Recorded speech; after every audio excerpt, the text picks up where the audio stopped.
Welcome to breaking news in the Noah Presgrove case. It's happened once again. A targeted attack, an attempt successful in silencing the truth from coming out, silencing the narrative from being shown for what it really is, and never seen before party photos, new ones being released, have now been taken away.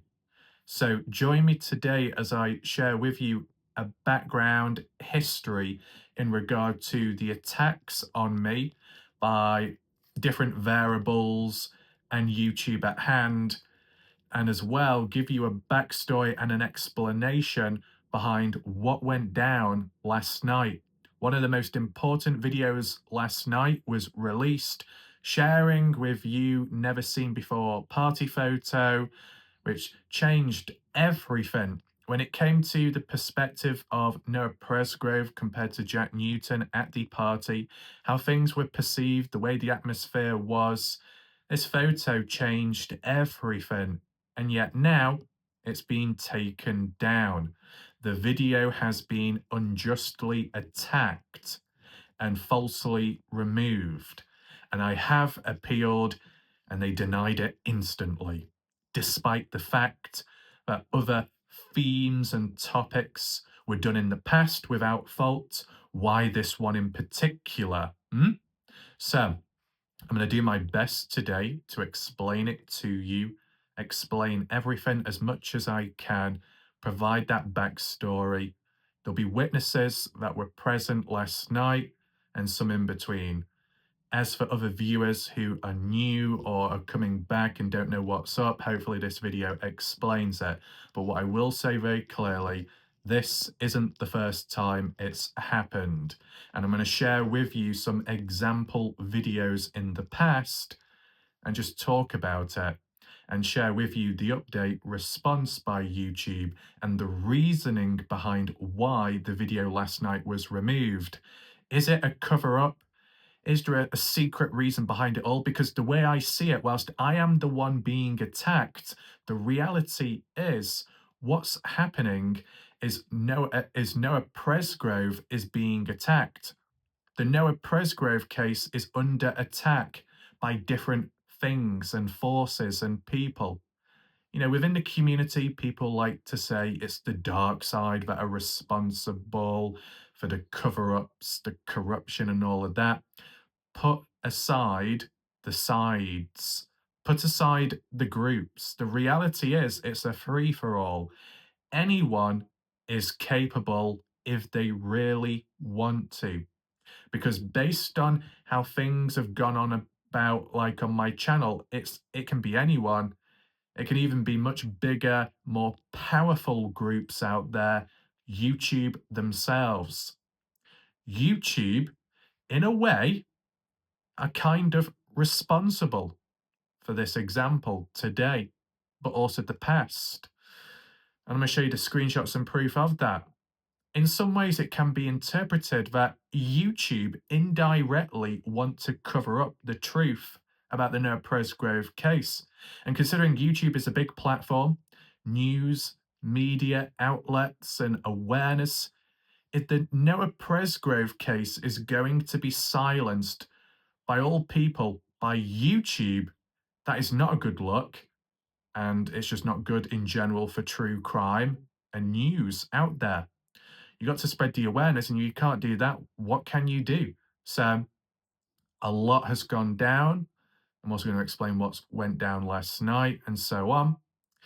But welcome if you're currently here watching this live premiere. Share your thoughts, opinions, reactions in the live chat box on the right side of the screen. At any point in time, if you have any reactions, responses, questions and answers, that's all welcome. Be sure to drop a comment down below under this video. If you want to support my channel during times of uncertainty and mess ups by YouTube, there is a PayPal link down below to follow. And if you simply want to catch up on the recent videos of mine and for the full playlist of the Noah Presgrove case, that's all available top right corner where the eye symbol is up there. So the order of how I'm going to do it today is probably backstory on what went down last night, the attempts and methods, and then share with you the history of the past with receipts, roughly, of previous times. And let's see if we can establish any patterns or trends in any sense as for who could be responsible indirectly, who could have played a role as well, because we talk about cover ups within the case. It can happen within the community, it can happen online too, beside the case, because the online aspect and the mass awareness and the amount of people out there in the sphere, that's quite a powerful tool. So if any of that is impacted, if any of that is adjusted, manipulated, it can lead to a disruption in the flow, a disruption in how things come about. If there is evidence, if there is truth to something, it needs to be revealed. And yet there might be forces and things out there which are preventing it. So the backstory there should shed some light on what's previously happened, what I've previously gone through. And then what I will do, because I'm not just going to just sit here and say, hi, I have a never seen before photo. I can't share it with you, but you've got to trust in my words and everything that I say. That's not good enough. Look, this is the thing. Times in the past where if you can't release something for legal reasons or you can't release it down to what people say within the case, then it is what it is, fair. But if you can reveal something and it's publicly possible, doesn't have any trouble with the police or any legal stuff like that, and it's YouTube of all things, or members of the general public of all things that are responsible, then we have a problem. And in those circumstances, I can't stand the idea of just having to sit here and tell you and describe it to you 24/7 without sharing anything, right? There's a time and place for that, but other times I don't want to be in that position. I don't want to have to be sat here, and because I understand it from both points of views, because I know it'll be difficult for you, it will be frustrating for you, whether you like me or detest me, having to listen without looking at the proof and hard evidence. I'll just look like another typical prat within the case community that says, trust me, I've got all the screenshots, I've seen all the evidence, I've been told this, I've been told that, I know who and what happened at the party, and people have reached out to me and all that, but I'm not going to show anything. I'm just going to tease and tell you what I know, what I think with the facts without showing it. I don't want to be in that position. What can I do today? Not everybody got to see that never seen before photo yesterday because the video was taken down overnight or so. So the people that didn't get to see it and it's hard to get a hold of, at least for now, maybe, don't worry. I have done something different. I have channeled Leonardo da Vinci. I've used a spirit box to contact Michelangelo. I have gone through facial reconstruction surgery to connect with Vincent van Gogh. What I've come to the conclusion with, if I can't show you a photo of what went down at the party, I will have to draw it out on paper. I will have to draw a photo and put it on paper just to show you that, in hopes that YouTube understand it in an artistic way. So, what I'm about to share with you very briefly as a preview for what's going to go down later in this video, be sure to stick around. I have presented a piece of artwork which depicts a particular event which occurred at the party house. This artwork is original by WarLike Wrath, who is a YouTuber and an artist on the sideline for educational reasons and purposes in reconstructing the events that occurred at the said party, involving Noah Presgrove, Jack Newton, and Jasmine Milan at a scene within the living room and kitchen area. A simple, supposedly seamless, innocent event which changes the narrative of all the darkness in the past and the one-sided nature of what Noah Presgrove may have encountered. Jack Newton had his fair share as well. With that being said, this is what we're looking at. Now, you tell me, the witnesses that were watching last night during my birthday live premiere on the Never Seen Before photo, would you say this looks somewhat similar in a way? I had to do it back to front because the front-facing camera reverses it, so I had to take that in mind. Hence why the writing at the top is backwards. I put the writing on at the end. I forgot about it, right? But everything else is the correct way. What you have is the living room, the kitchen area back there, the curtains, chair, Jack wearing shorts, fully clothed. Don't take that as misinformation. I'm saying that because of YouTube. Okay? Right? Now, Presgrove, who is simply in front, near to the camera, just stood there looking about. Okay? YouTube again, right? A table, and then possibly Jasmine Milan, right? And then the fan. I'll go into more depth later and point things out, but I'm not zooming in. I'm not focusing in on anything. What we're looking at is a never seen before photo interpreted and depicted by WarLike Wrath, an artist, in sharing it with you. If anyone doesn't quite understand why I'm talking like this or using these words, I've got no choice. I know we have light-hearted moments in the past and all this and that, and whilst my face may not change and sometimes the tone of voice doesn't, some people could find it hard to differentiate what's a joke and what's serious. But let me just reassure you, this is all serious because of the way YouTube has been, and you will see it very shortly on screen. But I just wanted to give you a preview behind that. And based on any of the little bits and bobs in between, just for a heads up, when it comes to super chats and super stickers, big shout out to everyone that supported the channel last night. Really positive to see. It was really good. And shout out to all those people that supported the channel. Is it impacted by the video being taken down? From the looks of it, no, because it's a separate thing. It might be pending, but it's not impacted, right?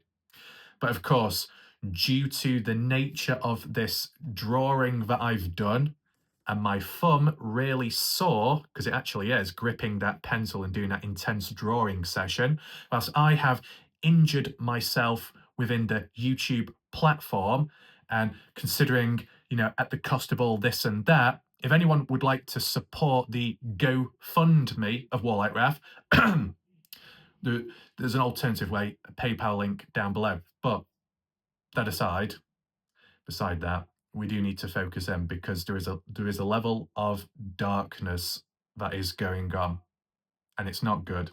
It's not good for Noah Presgrove. It's not good for the case. It's not good for anyone who's wanting to learn the truth, as in what went down at the party and what followed onwards.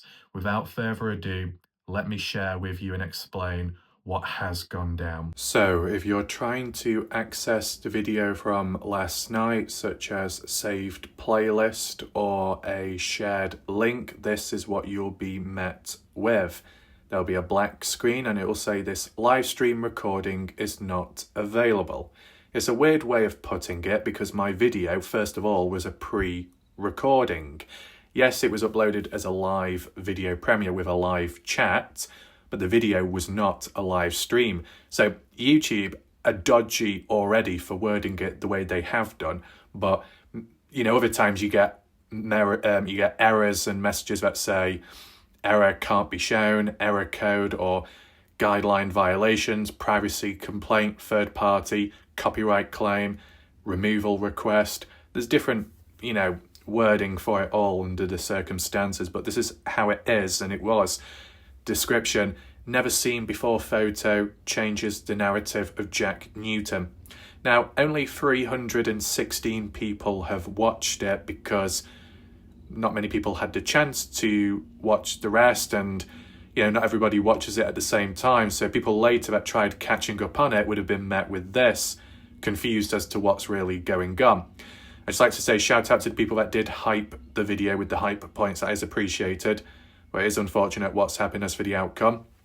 After this video, I didn't notice anything. It's when I woke up in the morning, the 19th of February, when I got the notification, because shortly after this I did go to sleep, so I wouldn't have known until the next day. It came across as a surprise. I wasn't expecting it whatsoever.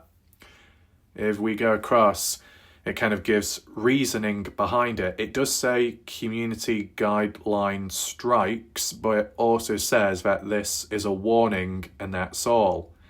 However, they said there won't be a warning next time round because of an appeal gone wrong. And yet, to be honest, what about last time where there was a guideline violation and YouTube lied to me and said it's all okay, you don't need to worry? What about the previous guideline warning? Shouldn't this one not be a warning but a strike, but the last one was turned down or taken away or didn't count, but this one does? It's so all over the place. The reasoning behind why my video was taken down is because of what you see on there. And I'm not even going to say some of the words, just in case YouTube has put me in a trap where they do say anything, they'll just get more reasons to try and silence me and the Noah Presgrove case. But you can read it on screen if you want. I'll say certain stuff, but I'll blur out or blank certain words, whatever, when I'm talking. Right. So sexual content and lack of clothing. Content that shows the touching or grabbing of certain areas isn't allowed on YouTube. We make limited exceptions for content with educational documentary purposes. Are you kidding me? Are you kidding me? True crime is educational. True crime is documentary based. I'm doing an analysis of the event, the party, a timeline. This is all educational and important. Just because of the actions performed in the party and the event, that doesn't have anything to do with me. Ridiculous. They gave a timestamp, 22 minutes, 52 seconds. Now, when reviewing that, it actually wasn't of that never seen before photo, but I wasn't too sure myself. They only gave one example. And that one example was actually of the one of Noah Presgrove, where I blurred it out. But supposedly it's because of Avery and her hand on Noah. That's the reasoning. Because Avery had a hand on Noah when writing. That's it. But I did make an appeal, and I said about how, well, look, I've done videos before where I've used the same imagery and there was no restriction, there was no guideline violation being broken. So why now and not then? I provided YouTube evidence of that with a previous video link. And guess what? They rejected it. Pathetic. How this impacts you, community guidelines warning. So it gave options, but it's just dumb, right? Look at it on screen. Content that shows touching and holding, and that includes the front and the back. Well, Avery, her hand, Noah, from, around back, but end of the day, it's the context behind it which YouTube have failed to understand. It's pathetic. Look at that. We may make limited exceptions for content that is educational, documentary, scientific, or artistic context. Are you kidding me? What was written on Noah's back and what was drawn on Noah's back was arguably artwork, signatures, and styles, being creative, messing about. It wasn't that deep. So it had an artistic context. It had an educational, documentary style purpose. And yet, YouTube denied it all. Really? This timestamp is intended to help you review your content. It helps me in no way at all. Whilst it may highlight an example of the issue, there may be other instances. And that is why I didn't want to share with you or reshare that never seen before photo. Because if the one of Noah Presgrove from behind has been taken down, and, breaking guidelines all of a sudden now, then what chance does the other photo stand? It's too risky. I've got to be careful. Because if not, the channel can be taken down, deleted, and everything is lost. And I don't want one moment of recklessness or one misunderstanding, one unjustly moment to wreck and ruin everything else. Because it will harm all the cases, it will harm Noah Presgrove and all the research done. And that's more important than just one video, right? So, upon making that appeal earlier today, providing proof and evidence of that said photo example being used in the past without any issues or problems, and explaining the purpose of the reasoning behind it all, YouTube said, "Hi, WarLike Wrath, we have reviewed your appeal for the following video. We have reviewed your content carefully and confirmed that it violates our sex and unclothed policy. We know that this is probably disappointing news, but it's our job to make sure that YouTube is a safe place for all." Oh, please, YouTube. You are not making this a safe place. You're making this a worse place. You incompetent prats. My God. Look at the reality. You have a lot of suggestive, provocative videos on your platform, YouTube, and you do nothing about it. You have people promoting their OnlyFans, and all of that. You allow that. You have videos of people harming when it comes to animals. You allow that. You allow videos of people hunting, shooting animals. Oh, you allow that. But you won't allow a still photo of Noah Presgrove, a 19-year-old that died under mysterious circumstances. There's not been justice. The victim's family's suffering. Some of the victim's friends are suffering. There's a lot of chaos going on. There needs to be a resolve. There's a possible piece of evidence which fits the jigsaw puzzle, which shines light on a certain area of the case to make things a bit brighter, lighter, and more known to the general public for educational reasons, which could help the case overall, which could help Noah Presgrove, which could help Jack Newton, which could help really anyone in the case. And YouTube, you think that is the worst thing possible. You think a still photo of someone with not wearing a top and Noah Presgrove simply leaning there, but that's deemed as really bad. Or that someone decides to get a Sharpie pen and writes on Noah's skin, and that's considered dangerous for YouTube, dangerous for views. What do you think people are going to be doing? They're going to be inspired and influenced to get a Sharpie pen and go about in general public writing on someone's arm. Oh no, that's a major health crisis. My God, the Pentagon needs recalling. Oh my God, get the president down right now. President, get down. There's a Sharpie pen that's flying through the air. Forget bullets, forget assassination attempts. No, we're dealing with Sharpie pens which are being chucked about and people are writing on your body. What's this? Poisoned ink? Assassination attempts through ink and writing? Come on, get a grip. What is going on with this? A party photo of people having a good time, and YouTube deems that as unsafe on the platform. And you've got other people doing such questionable acts in such dark ways on your platform. You allow that, but you won't allow this. Whether people detest me or not, surely you can acknowledge it yourself. But the reasoning behind this is absolutely ridiculous. Out of everything that could be punished, and it's this, of all things. The Noah Presgrove case is silenced. Noah Presgrove is silenced. The party is silenced. The social hosting is silenced. The writing is silenced. Everything, is going to be silenced because it's deemed as unsafe? Oh, but guess what? I'm sure of a bigger YouTube channel, which brings in more revenue for your own platform, YouTube. I bet if they did a video, you might allow that or let that one slide. But no, when you're dealing with a smaller creator that isn't of your value, you'll just, you'll shunt them aside at the cost of the case and the victim, Noah Presgrove, which is the biggest thing out there. Pathetic. Truly pathetic. And guess what? It doesn't just end here. Because as I said, in the past, months ago, a year or two ago, I did videos on and off pretty much daily with the Noah Presgrove case, which you're familiar with. In the early days, I looked at the statements, I looked at events from the past involving Kaden Pressey to Caleb Newton of all people to Jack Newton, and we had examples like this. This video is no longer available due to a privacy claim by a third party. What's that? What's a third party privacy claim?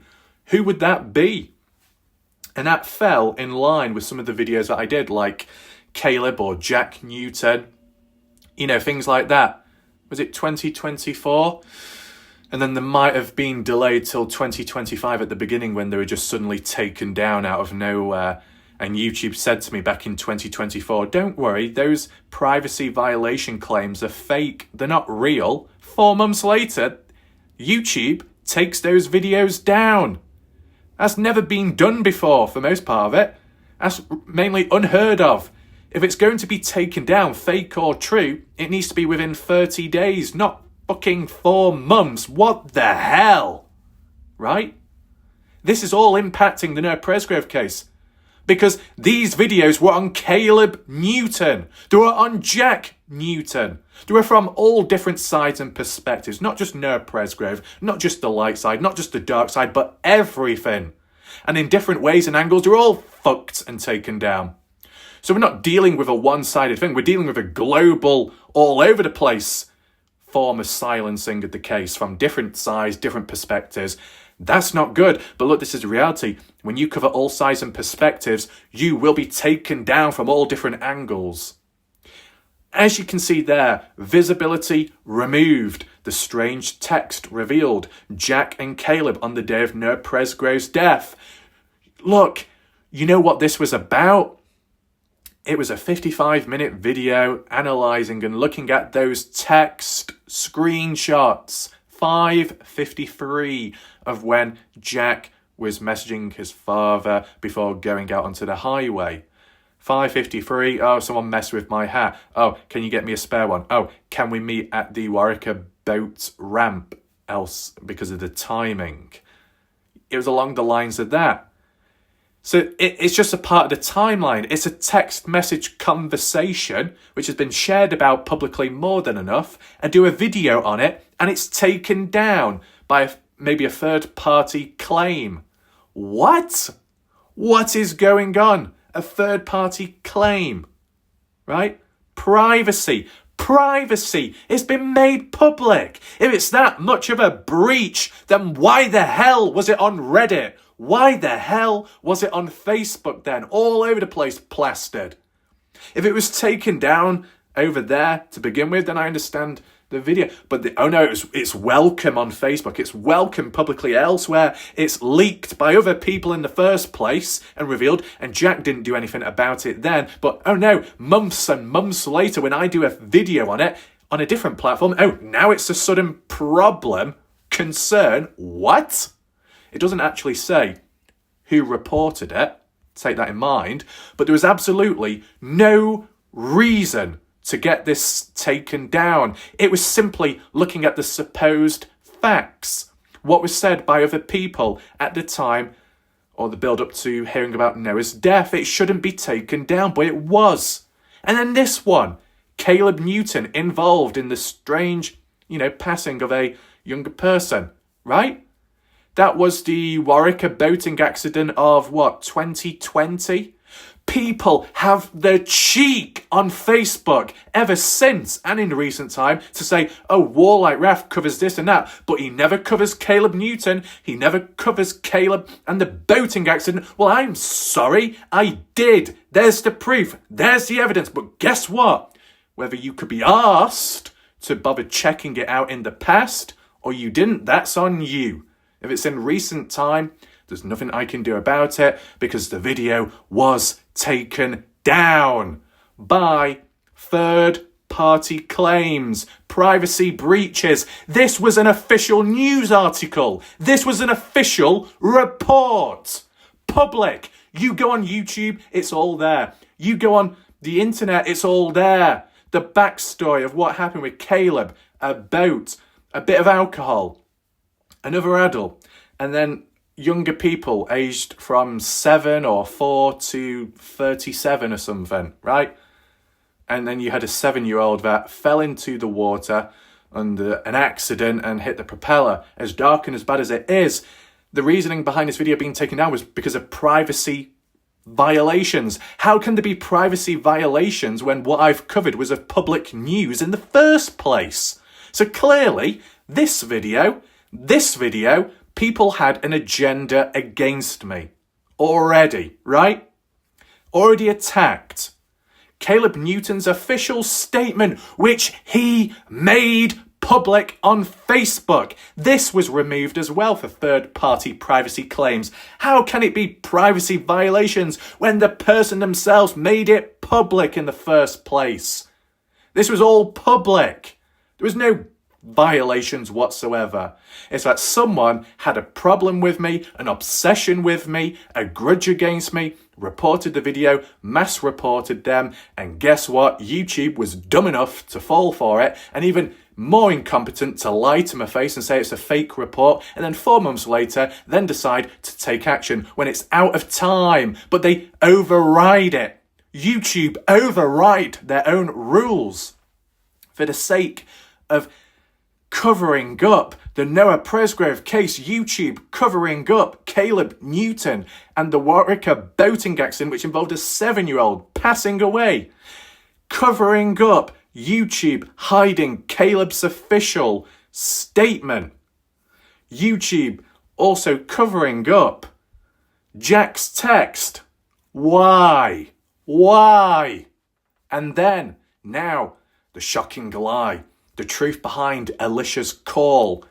The day of Noah Presgrove's death, when Alicia made a call to Kaden Pressey at 10 something, or made a call to JJ Bump Ass, who was with Kaden Pressey supposedly at a lake, even though Alicia said no, Kaden never went there, he was at home, and that was it. But when it came to the phone call and the phone logs, and Alicia had said, oh no, I didn't call JJ Bumpass. I was calling my either mother-in-law or sister-in-law. And when you look at the phone numbers, they match JJ Bumpass. The person who Alicia called, the phone number matched JJ Bumpass. So why was the video taken down? Is it because Alicia was caught out in regard to lying? I wonder. Let's not forget, the reason why YouTube took this video down is because a mobile phone number was shown publicly on screen. Come on! What about the news? What about the court documents? You've seen those court papers, right? The affidavit, the subpoena, the wrongful death lawsuit, the petition and all that, all the phone numbers, all the details, the contacts, the emails, it's all out there, made public. Why are YouTube not censoring all them then within these bloody court documents? Oh, what? Because this one's of JJ Bump Ass? Is it because this particular phone number is a personal one? Well, let's get one thing bloody straight. It was JJ that consented in the first place because he made it public on Facebook. And when I tried explaining that to YouTube, they didn't bother to listen. And guess what? On that occasion, YouTube didn't even provide me a chance to make an appeal. They just said, edit it out, the phone number, or you're done for, pretty much. So there was no way of me saying, hey, look, here's consent given by JJ Bumpass, who he himself publicly posted his phone number. But oh no, YouTube thinks they know better even though they don't, and they falsely remove the video under the idea that the number was leaked when it was publicly viewable. When something's publicly viewable and it's by the consent of the person in the first place, there is no trouble, no problems caused to begin with, yet the video was taken down.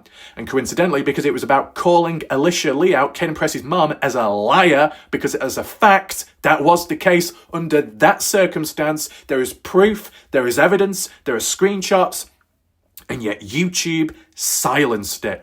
YouTube removed it. You think that's normal? You think that's good for the Noah Presgrove case by hiding and censoring the truth? Hiding and censoring the lies? Really? And let's not forget, because whilst we're here, we might as well get the receipts out. What about the group chat on Facebook in the past, which involved a person called Jamie, Alicia, Kaden's mum, And that named individual, which we can't say, but you can read it out to yourself on screen, and some of the named individuals that don't quite fit on screen.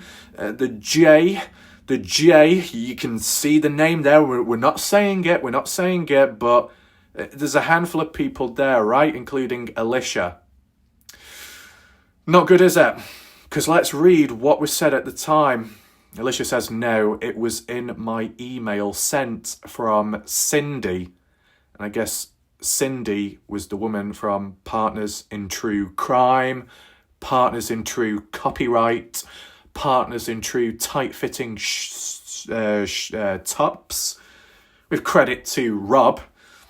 I'll be honest with you, I did say their last name wrong in the past. I don't know if that caused any issues, but it was by mistake. I thought it was Cindy and Rob Dorkman, but it was Dorfman with an F. That's the only mistake that I made. But anyway, Alicia here said, I honestly don't see how it would hurt the investigation or why Brooke Bounds Carter believes it's a smoking gun. It's just wrong to share.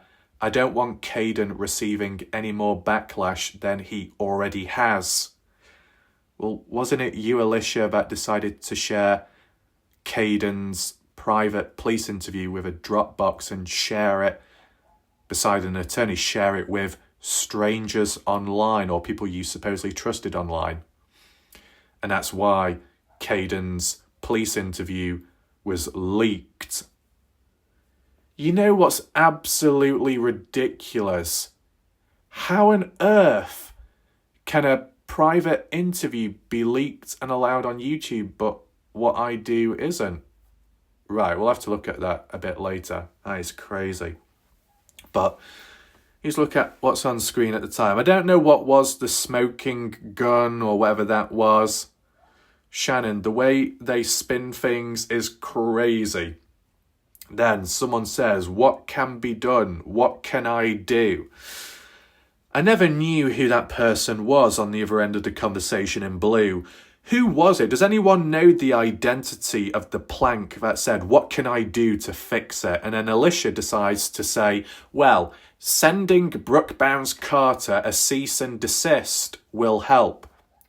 Reporting WarLike Wrath's videos to YouTube will help. These are things I'm working on. Just have to have cooperating attorneys. So it seems like Alicia in the background is working on getting WarLike Wrath shut down and the videos. That by reporting Wrath's videos to YouTube will lead to termination of channel, possibly, lead to videos being taken down and removed. That's a bit of a coincidence because what's this one? Now this is shocking lie, the truth behind Alicia's call. Now, it's not a direct link and there's no hard evidence to say that Alicia is responsible for that because YouTube were the ones that stepped in here. I wanted to make that very clear so there's no slander or anything like that. It's just a coincidence and that's all. However, when it comes to this video, third-party privacy claims, yeah, someone outside of YouTube, who could that be? And look, it doesn't have to lead to someone here being the one responsible for getting my videos reported, but the fact that some people considered it is what's worrying, the attitude. Whatever was going on in this conversation, not enough context has been provided. And what I mean by that is, for my name to just suddenly come up in this conversation implies that whilst they were talking about Brooke Bounds Carter, with whatever, they were also talking about me, WarLike Wrath, privately in the background. So why the hell was I brought into it? What have I done? And take in mind, before anyone gets in a twist, this is 2024. This was the time when the dark side hadn't come to my channel yet. This was before I covered it from the dark side. This was before I covered it from the accidental side. This what Alicia says here was at the time of when I was in line with what Michael Fazkaz was saying, what the J person was saying, right? I was on Kaden Pressy's side roughly at this time in 2024, and Alicia wanted my videos to be reported. What? What's going on there? That makes no sense whatsoever. Look, if this happened late 2025 when I was deemed as Mr. Biased and no balance and taking it and being paid off in corruption and all that, false claims of course, but you know, if it happened then when more people disliked and misunderstood me, this would have added a small layer of understanding, right? But this was so early on in the case when I was covering the case from the perspective of murder and foul play. I was on their side indirectly and they wanted my videos to be reported. Look, I'm not shifting off this page until I'm finished because this is important and stands out because as time goes on, as videos get taken down, sometimes can't help but think the what ifs. Not facts, but the what ifs. What else could have happened? And even if it didn't work, what other attempts were done? Because Partners in True Crime even made a false made a false copyright claim against me at one point. Just weird behaviour. Now, let me make one thing very clear. You know the person that you see up there, J-word, not Jamie, but the other one, well, they defended Alicia in the past. They said to me, oh, well, Alicia wasn't reporting your videos, Raf. Alicia, Kaden's mom, isn't responsible. Alicia did nothing wrong. Nothing was done. It's all fine, WarLike Wrath. Alicia hasn't done anything. So why, if you've not done anything, why would you even consider talking about me and even consider telling people and everyone in its group chat the best thing that you can do is by reporting Raf's videos? Why exactly? Videos as in more than one. So what? This implies that at a point in time, Alicia Lee, Kaden Pressy's mom, in some way didn't want the truth of Noah Presgrove being revealed, didn't want the case being covered. Alicia, indirectly, supposedly, didn't want the Noah Presgrove case being kept alive, didn't want awareness, didn't want truth, didn't want justice, just wanted it a certain way and limited. What the hell is going on? This is not normal behaviour. None of this is normal behaviour. All this is truly messed up and dark. And then whoever it was said, the attorneys are supposed to cooperate with you on what you need. So, Brooke Bounds Carter, if you're watching right now, whatever reason, well, that's if you were in a position to be able to say yes or no, and if you can't talk, that's understandable. But did Alicia ever send Brooke a cease and desist specifically? Did that ever happen? Because if it didn't, in terms of the reporting of Raf's videos, that may have done so. And look, at the end of the day, maybe Alicia doesn't have to be the one to report my videos, but if she is the one to initiate it as a call to arms by encouraging other people to do it, to do the dirty work, there's still a responsibility. There is still accountability. This is not a good look for the Noah Presgrove case. This is not a good look for advocates for Noah Presgrove, is it? It's not good whatsoever. And I'm talking like this from the time of what I was doing in 2024, how I was covering it one-sided, one perspective, from the light side, the army page side, and this is what I got for it. Exactly. Unacceptable. So, what else do we have? That is what we're going to be dealing with in a second. But let me just add on with some additional thoughts. You know what's really dark and deeply disturbing is how Kaden Pressy's police interview can be leaked, uploaded onto YouTube, and no consequences. That is insane. You have a police recorded interview and other people get a hold of it and leak a police private interview, an important piece of evidence directly within the case, and a person of interest or a witness being interviewed, in which such extremely sensitive material that can be leaked like that at times can become invalid within a case. And if it's a piece of evidence which may fill the jigsaw out, or it sets the record straight, it helps the case and justice, it will all become void and denied because it was shared public before it went or was used in court. Now, I'm not an expert, but I'm sure that is a possibility or it can happen at times. It's just crazy. A private interview is one thing. A person of interest, a witness in the case being interviewed is another level. It being done in a private, closed, controlled space is another level. It being conducted by police is another level. It being released public on YouTube, a platform, the ones that go on about privacy violations, privacy complaints, and all of that. Really? I think Alicia had previously said about trying to get that YouTube channel, the video taken down. Was it a success or not? Well, look, this is what actually happened. The reality is, and I'm not saying the name because it will only lead to more attacks on me.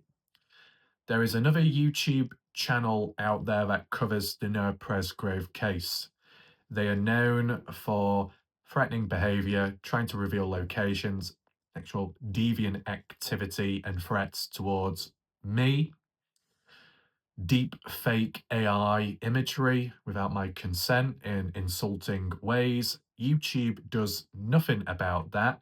YouTube allows that material on the platform, which is obviously to do with attacking me. YouTube thinks that's fine. Attack WarLike Wrath, go after WarLike Wrath, that's all okay. Use deep fake without disclosing it. And yeah.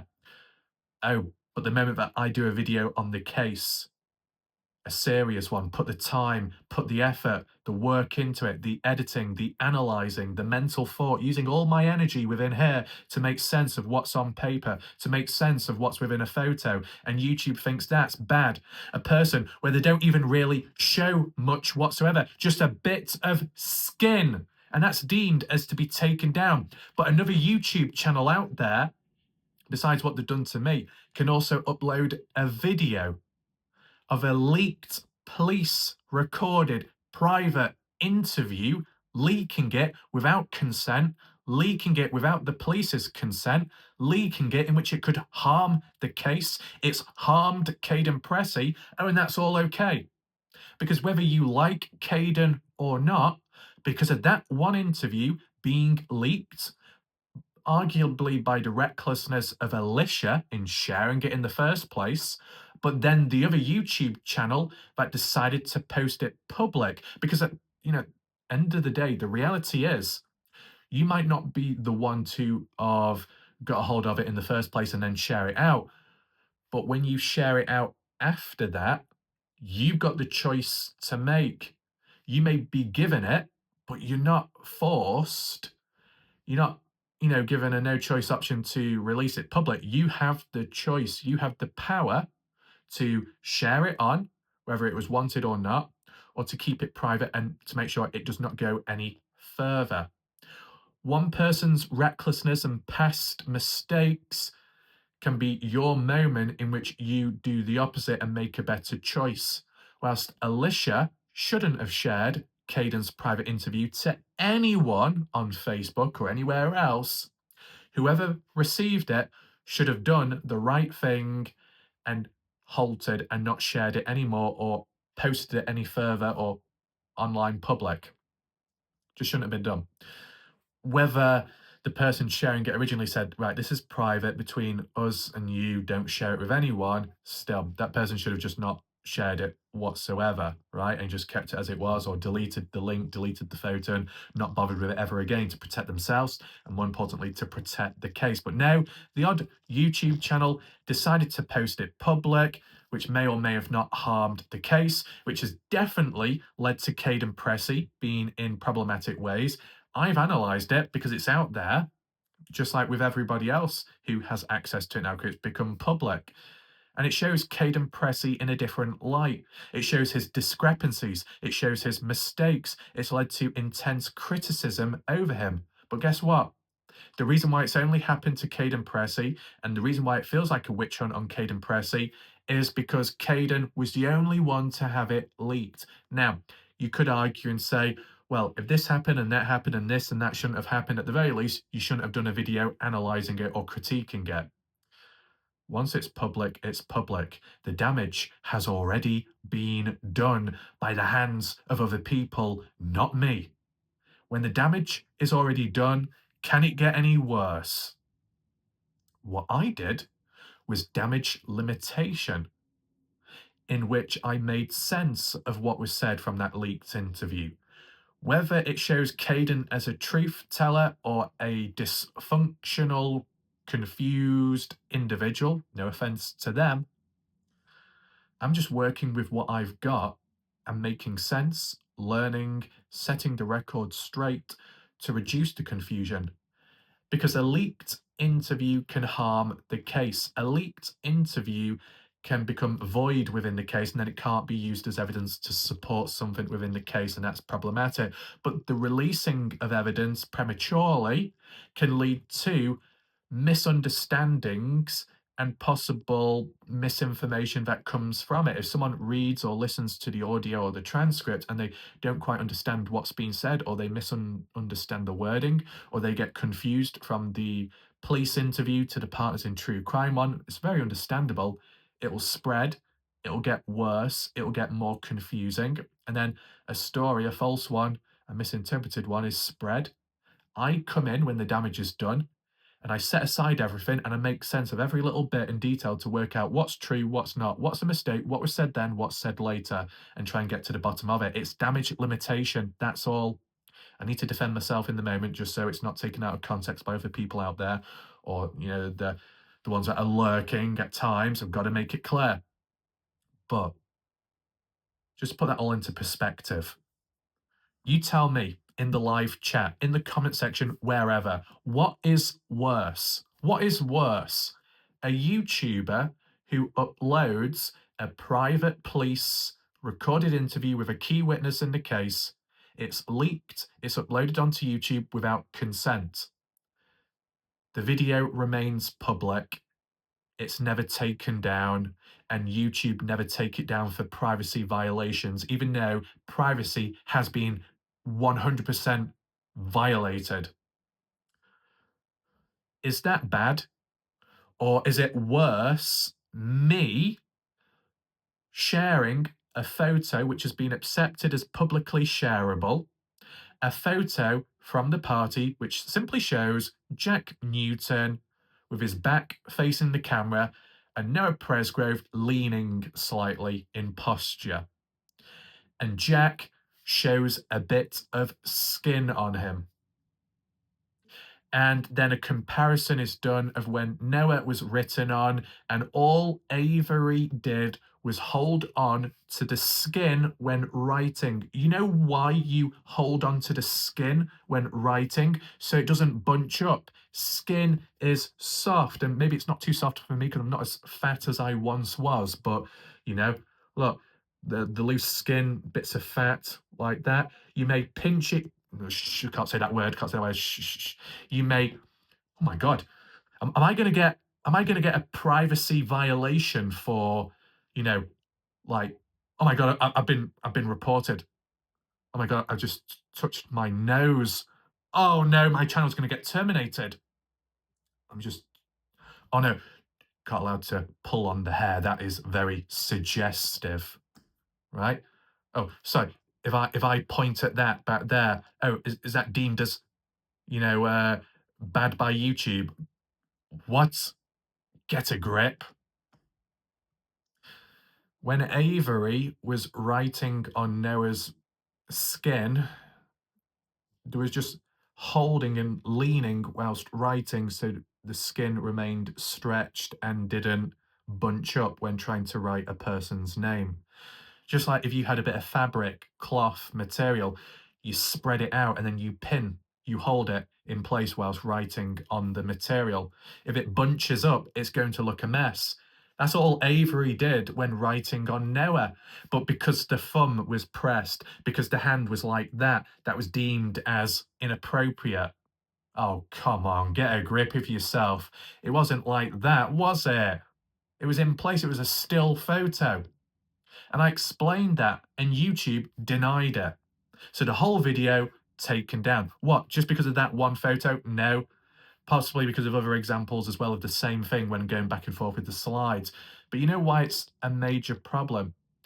It's because that one photo has been used multiple times in my previous videos, and there was no violation, there was no guidelines broken. So if it was okay by YouTube standards back then, why is it a problem now? Oh, is it because of that coincidental timing of a never seen before photo, which has just come about in recent time? It's never been seen before. The timing of it is really strange, and I want to know your thoughts on that. And once again, I want to know what you think in the comment section.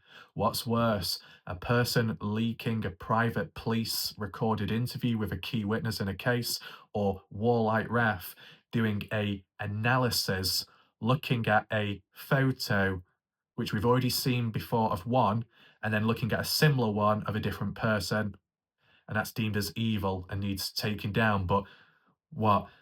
A leaked interview remains up and running on YouTube. Unbelievable, the treatment. It's not consistent. One channel gets treated better off than the other, and yet one channel that's treated off better has done worse and has outright broken guidelines, multiple of them, and they get away with it. And I, for most part of it, follow guidelines, and yet I'm the one that's punished. That makes no sense whatsoever. No sense whatsoever. Ridiculous. Right. Well, with that being said, we need to get into this drawing, right? The never seen before photo. Okay. Let's not hold it upside down. YouTube will tell me off for holding it the wrong way. But this is a drawing of what I showed to you last night as in the real photo, and I've just tried, I not traced it, I actually had it beside me and I looked at it on the phone and I drew it when I was writing. It's, well, kind of. It's kind of like that time, because obviously you don't know, I'm not really an artist, but when it comes to drawing and stuff like that, I did it in the past, I've not done it as much. The last drawing that I did was when I did the painting and then the hand drawing of the two strawberries back there on the wall. One was painted and one was drawn with a pencil. And the way I did that was I looked at the screen of a fruit and then I drew it on paper. It wasn't the best, but it was clear what it was, so you could identify it. So good job if you can at least identify it. Based on that, hopefully you can make sense of this and understand that it's kind of an interpretation, but I'm literally drawing the best I can with what you saw if you watched last night and what I've seen when retracing it. It might seem silly, it might seem stupid, but honestly, it's the only way I could think of possibly resharing it with you without the risk of being punished further by YouTube.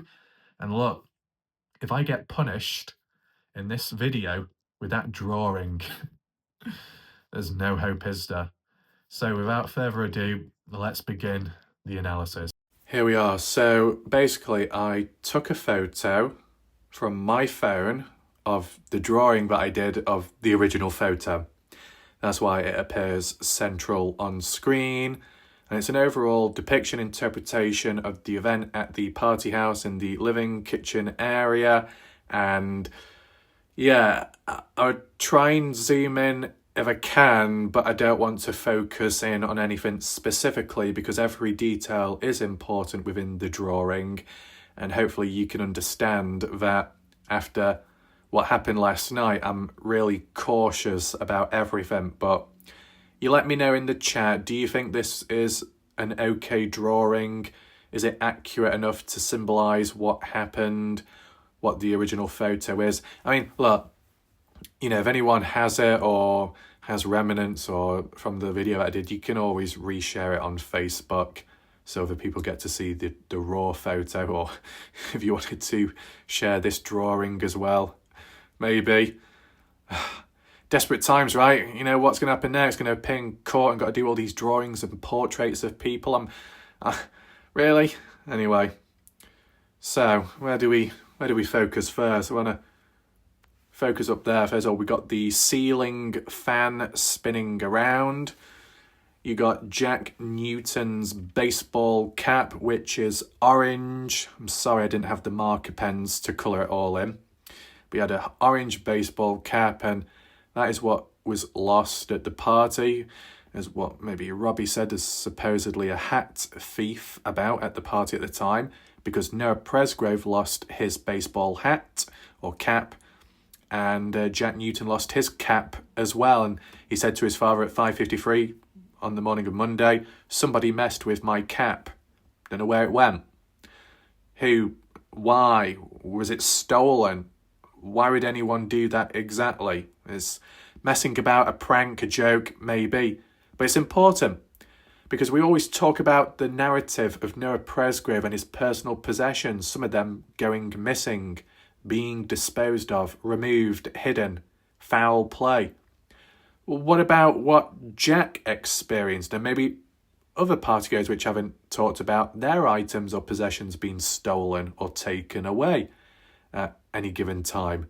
Yeah, Noah Presgrove may have lost his hat, his cap, but at what time? When he passed away, when he died, or was it earlier? When Jack lost his hat, did he lose it at the same time as when Noah did? Did Jack lose it earlier or later?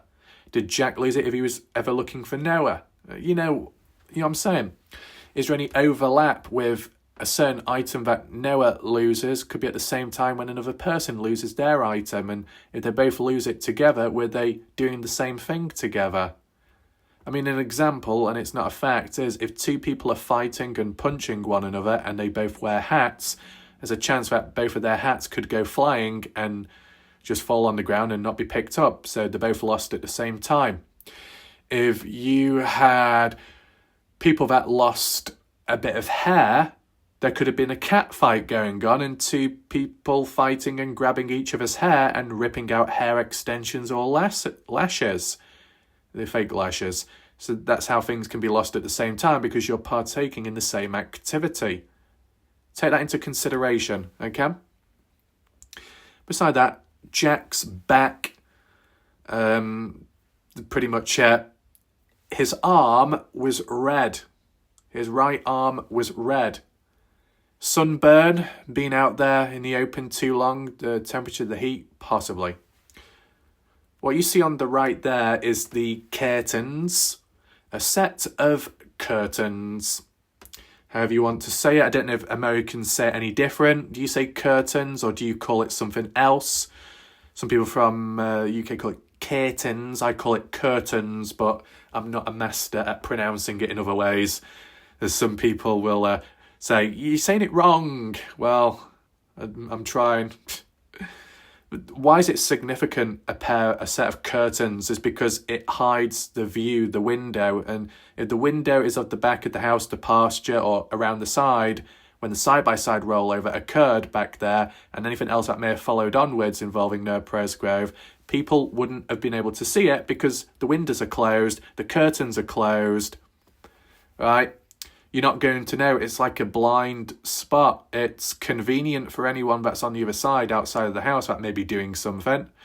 Whether that involved foul play or darkness with Noah Presgrove, or it involved another activity. Further context of the side-by-side rollover, the beginning of it, the end of it, and onwards. If Noah Presgrove had walked out the back entranceway and something happened, you wouldn't know because the curtains are closed. But take in consideration, this drawing is from Saturday, right? with it being from Saturday, things could have changed Sunday and Monday. Curtains could have been left open. You can't just define one photo and say that's how it was all the time. Need to make that clear from what I said or what I didn't say in the last video. It's, it's kind of similar to, the shed, the barn. Saturday night, the barn shed, the doors were open in the background.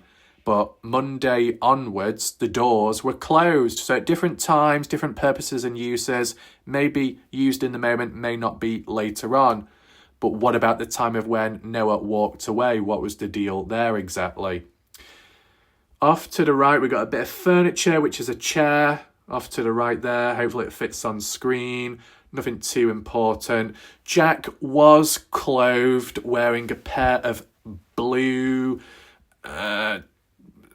light blue, I don't know what you call it, teal, or like light blue shorts, pretty much. But take in mind, like Noah Presgrove, when he was being written on, he had the khaki shorts, but they weren't fully on him, were they? Well, that's how it was with Jack Newton.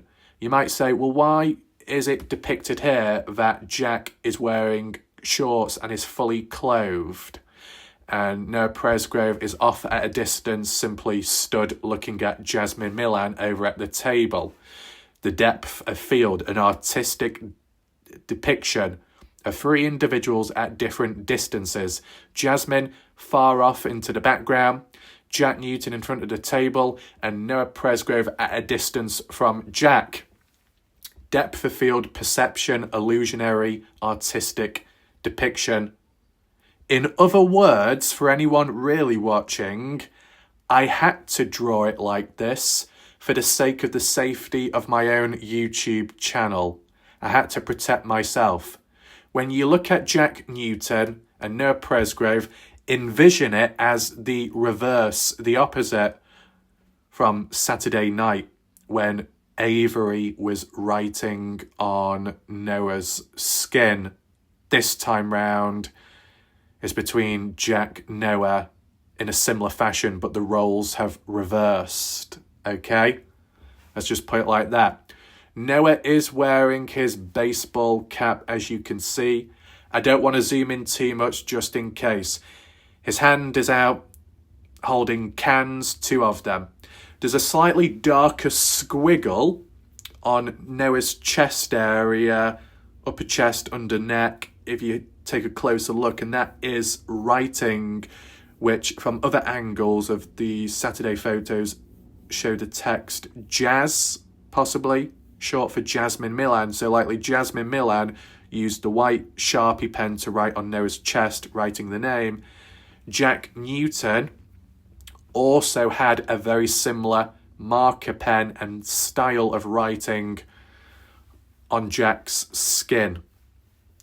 Same area where Avery wrote her name on Noah's area. You know what I'm talking about, right? So with that being in mind, Jasmine wrote on Jack, Jasmine wrote on Noah, meaning Noah Presgrove wasn't the odd one out, wasn't the person singled out or alienated or treated differently. Jack was treated the same way as Noah Presgrove was. That's significant to highlight considering how the narrative was in the past. As for the background over there, you got some cupboards, right? I'm not great at drawing kitchens. I'm not a designer, just so you know. More cupboards over there to the left. And then in between, you've got a door frame, which either goes out to the back of the garden, the pasture, or it goes into a set of different rooms. I'm not too sure. It wasn't explained by anyone or no additional context. But it's definitely a door frame, a doorway, and it was open and you could go through. So you got to go through the kitchen to then go through that doorway. Jasmine Milan there, not an accurate depiction, of course, but it was just, because it's blurry and faded in the background, I just did that as a depiction to highlight that. Jasmine Milan, supposedly, because she's wearing a similar colour top as she was on Monday, from the looks of it. And beside her was a white rocking chair of some sort, may not be full scale. And then there was a table as well, possible beer pong table with the legs, right? Hopefully you can see that, the legs, with some cans on there as well. This is WarLike Wrath artwork, and hopefully it makes it clear enough as in what happened. And Noah Presgrove on the right. Once again, I didn't want to zoom in on Noah Presgrove because it's a bit too close to, But if you can see another line curved around the neck area, that's depicting the chain necklace that Noah was wearing, the same one that was found at the scene, the highway, which was broken into 3 pieces. So that's quite a significant part. And I might do a poll right now. If you would like a bit of a closer analysis and the depth and the meaning behind the chain necklace that Noah was wearing, if you would like, a video about it and the psychology as well, one of those type of videos like I've done recently, if you're interested in any of that, make sure to vote. Hopefully there should be a voting option on screen shortly in the live chat. Feel free to vote on it and let me know what you think, because it might be of value. So with that being said, it shows that the roles have been reversed. Noah Presgrove isn't on the receiving end of everything. Jack Newton had his fair share. And when we look at, that we'll get to shortly. When we look at this, Saturday, same night as when Noah was drawn on, same night that Jack Newton was drawn on and Noah Presgrove was close to, Jack had said to Kaden, punch me hard. Kaden wasn't looking at Noah at that moment. Kaden was making eye contact with Jack and Jack vice versa. And she clearly said no, pushed him aside and wanted to slap Noah, who was nonchalant in a way and talking to someone else. Noah did brace for the slap, so he didn't resist or try running away. He took it. Wasn't that bothered or phased. Might have been messing about, joking around and being drunk. Very somewhat harmless, not that deep or dark. It happened on Saturday. If it was that bad and serious, that big of a deal, it would have led to death straight after, which it didn't, because it was Monday, this was Saturday, and Kaden wasn't there Sunday, Monday onwards. So this slap didn't mean that much to Noah or the other way around. In that moment, it was somewhat meaningless. Whether it be heat at the moment or not quite thinking because of adrenaline, because of alcohol running through the system. Just a bit of a reckless thing with no serious damage done in the moment. But the importance of this was, you got Noah Presgrove with his cap on and his sunglasses, which I do apologise, I forgot to draw on here. Noah did have sunglasses on. I forgot to draw that on him. So the timing of when Jack had his hat on there and Noah and his sunglasses, they also did here. But in what order, what time, we don't know. And at what point were they lost? Noah did lose his sunglasses in this moment when Kaden slapped him, but did he pick them up afterwards? That would be true if this photo was taken afterwards when the sunglasses were on Noah. So he may have picked them back up. If he didn't, this probably happened afterwards, what you see on screen. Jack was wearing his bluish, light blue shorts here, as he was in that drawing that I presented to you. So it shows it's on the same day. This one, though, because of Jack wearing jeans, different clothing, and Noah Presgrove wearing different shorts, black shorts, longer shorts, a different pair of black shorts compared to the ones Sunday night. This could have been at some point Sunday morning or earlier in the evening of Sunday when coming back to the party before Noah changed into a more fitted pair of shorter black shorts maybe. Jack Newton with his blue jeans on, signifying with Noah's black shorts Sunday onwards. Change of clothes. Noah Presgrove, and I don't know if I did acknowledge it, but up there Noah Presgrove is wearing the necklace and chain, just for context.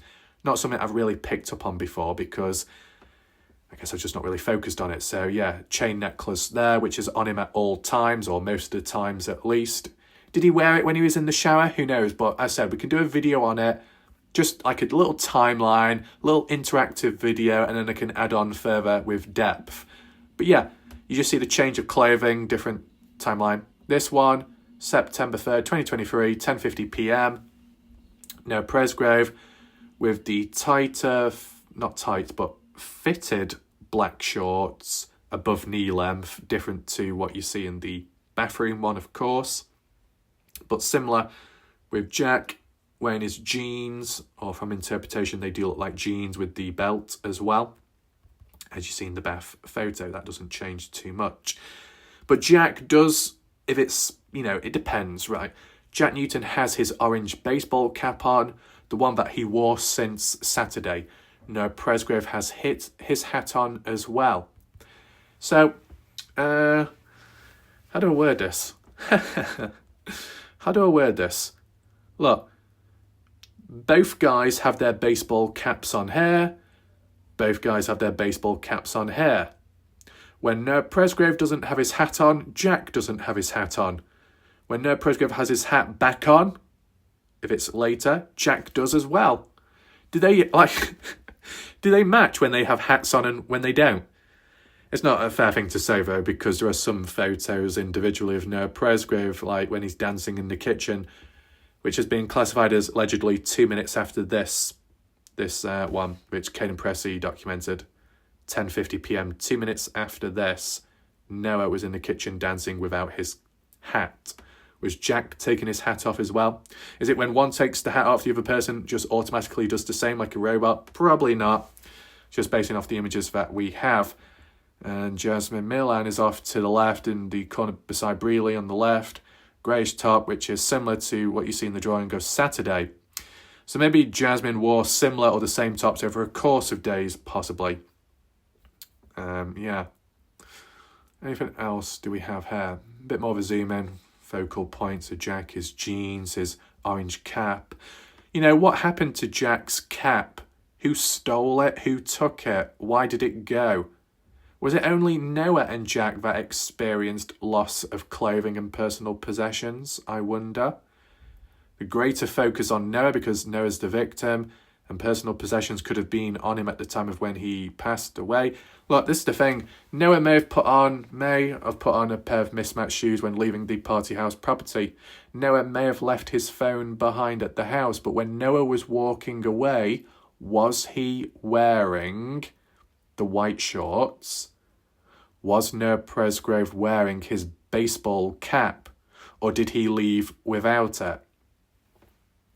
Certain items left behind makes sense why they weren't on him at the scene. But those items that were left behind should have just remained back at the house, but not all did. So if they weren't on Noah at the scene and they weren't at the house where they were left behind, then that's a bit unusual, isn't it? And it depends what was taken, what was left.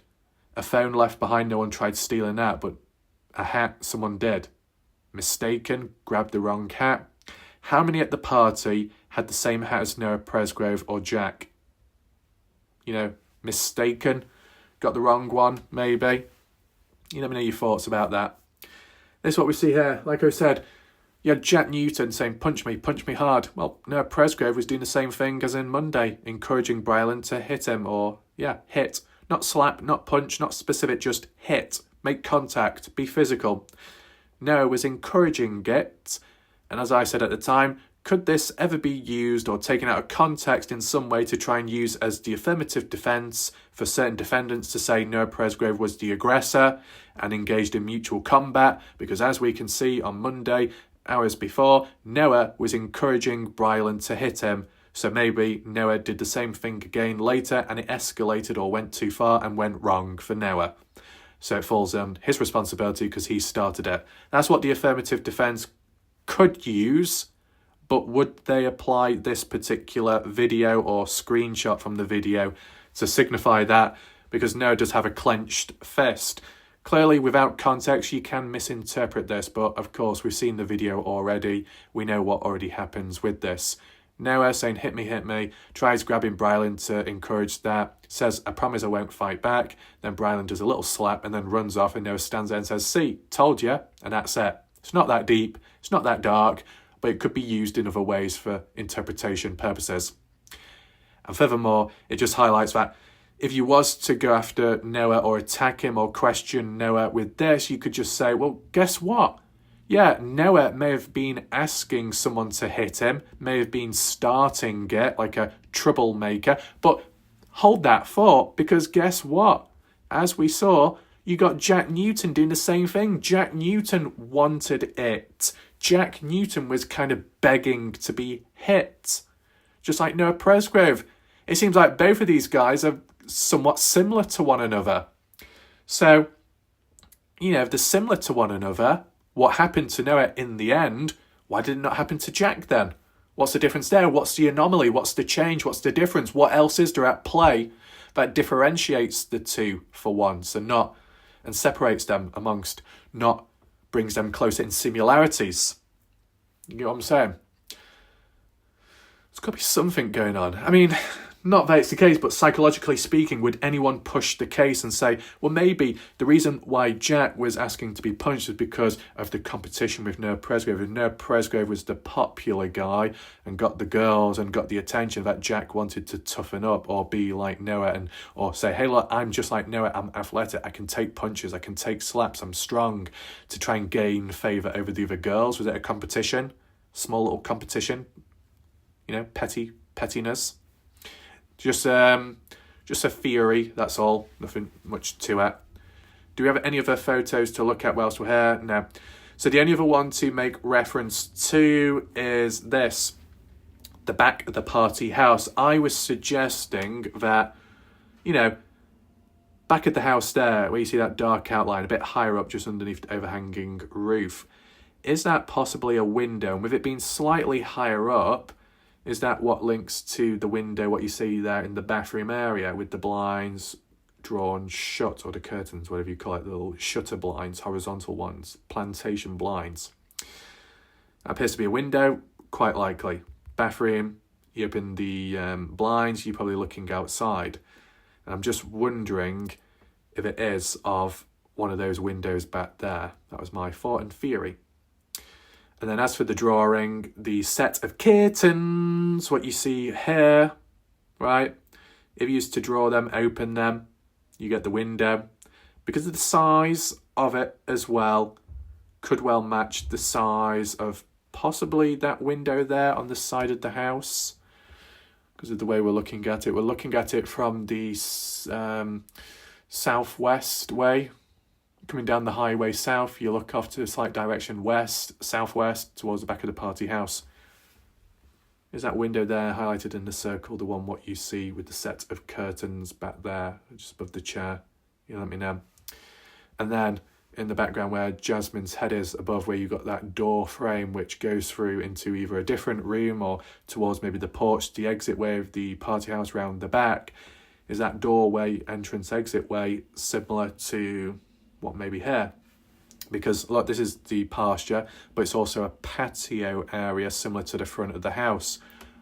The style of the front of the house is similar to the back as well, with the overhanging roof, so you could stand underneath it and just hang out there. In the past, because this was taken in 2025, okay, just for context, in the past there would have been a trampoline outside, there would have been decking and a swimming pool at the time of the party. Was any of that used? We don't know. Was any photos taken outside back there? We've not seen any. That's what's really weird and strange. So you let me know if you think that is a porch, a back entranceway to the party house, or maybe more so around the side of the house, out of sight, which Noah Presgrove may have used when leaving. So the reason why it's so important as for the entrance and exit ways regarding Noah and anyone else in between is so you get an idea of perspective, blind spots where things could have happened compared to where they were perceived to have occurred. Noah storming off, walking away. Oh, through the front door, the front porchway, going down the steps. Really? Or was it round the back of the house and then trailing round to the front of the house, depending where he was in the living room or the kitchen area? If you're closer to the kitchen, you might go out the back way. If you're closer to the front door, you'll leave that way. Or if you wanted an alternative because some people were blocking the path or in the way, you might go an alternative way. I said these tiny little questions are just as important because there's so many tiny little grey areas which have not been cleared up. And will they? Will that ever happen? Who knows? But if there are updates, I will provide that to you. And if this video gets taken down, even though it's for educational reasons, it's artistic inspiration, artistic by design, and that is it. That's all. If this video gets harmed, we're going to have some problems, aren't we? And this is what happens, okay? You want to speak psychologically speaking. I'm going to give you my raw thoughts right now on the spot, so make sure you listen in. This can be said about a variety of things, okay? And I'm not just talking about one area or one topic or one focus point. I'm talking in general, okay? But I'm going to apply it to this current situation just for the purposes of saying it. When there's a level of resistance, when it feels like things are being pushed, if it feels like coverage, presence, content is pushing on me by something, if I feel I am pushed away physically, psychologically, pushed, that dynamic, but I'm doing the best I can, you know, and doing what's needed. If there's that level of resistance or push, and it feels like there's something else going on, you know, unusual or strange, and you don't quite know what's happening. Other times you might get an idea of dealing with darkness or an extension of that darkness and resistance. Within that darkness and resistance, there might be some light, there might be something going on. There may be a misunderstanding somewhere down the line, but when it comes to certain situations, that pushing does not push me away. It drags me closer. Okay? That pushing, that silence, that disruptance, that removal, that block, that deletion of a video, that block of a denial in being able to make that appeal, being rejected. When that happens in these situations, like with the true crime case, it doesn't make me give up, at least in the moment, or for the length of time as to when covering stuff, being realistic and practical without it sounding exaggerated. These levels of resistance doesn't make me want to give up on areas of the case, right? I've experienced other things back in 2022. Really, really, really, really bad treatment by YouTube, okay? Lasted 5, 6 months. Really not good. You think of limited and restricted videos, you try dealing with that for 5 to 6 months every day. Definition of insanity. It was draining, it was disheartening, there was dread, there wasn't much hope, but I still carried on uploading the videos as best as I could. That event didn't scare me off.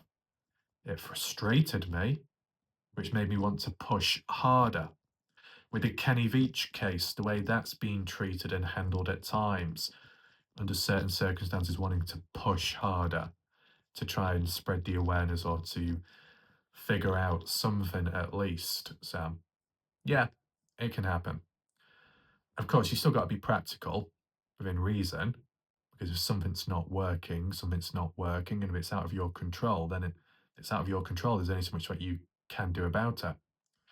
But if all else fails, just simply doing the videos, talking, providing the perspective without all the fancy visuals, without all the fancy drawings and all the visual art and the raw documents, papers, photos, and imagery. If all that can't be done, or if everything is ripped from me, I'll just have to stand there and just talk and explain it through, because it's better than nothing. So yeah, just as a heads up. I'll see what video that needs to be done next. Let's just take it one step at a time and see how this one goes, because you can never be too sure, right? And hopefully you found the video somewhat interesting and it kind of made sense. I tried making the drawing as accurate as possible as the original photo. If people don't know the context, just be sure to rewatch this video, rewind back to the start to understand why it was done in this style and why at times I was talking the way I was. It was to protect myself, to protect my channel, and in other ways as well. Okay? So if you want to hit the share button, feel free. If you want to hit the thumbs up, that'd be appreciated. Or if you want to check out the full playlist on the case of Noah Presgrove, the I symbol to the playlist is up there. And as for supporting the channel in alternative ways, based on the way YouTube's behaving, they don't deserve anything. They don't deserve any percentage cut. The PayPal link down below is there in the comments section. And once again, just as a heads up, big shout out to everyone that supported the channel last night. You know, the way I see things, you know, with all the support by people last night, maybe there's a hidden agenda by YouTube that they weren't blaming the people in the photo for the actions going on. Maybe I was blamed indirectly because someone's got an agenda against deep pockets and an agenda against loose fitting trousers, that when Tim Daniel decided to put some paper in my pocket and another person did the same with the other pocket, the paper was so weighted and heavy, it accidentally weighted down the trousers and they slipped. Oh, goodness. Oh, no. I'll have to invest in a belt next time. So if anyone does want to pay me off, sorry, if anyone does want to support my channel, just let me know in advance so I can get a belt. I think I've got enough based on the context of other videos, right? And I'll just make sure to put the belt on before I hit the record button the next time I do a video. So if anyone does try supporting the channel, there won't be any disruption or any loose pockets, any deep pockets with holes in, or any loose fitting clothing. It'll be all under control. I'll have to strap myself in, get all the chains. No, I won't go down there. But yeah, I mean, you get the context pretty much the way it's going. So thanks for watching. Appreciate that. And of course, the ones in the background. I'll see you next time. Goodbye and good night.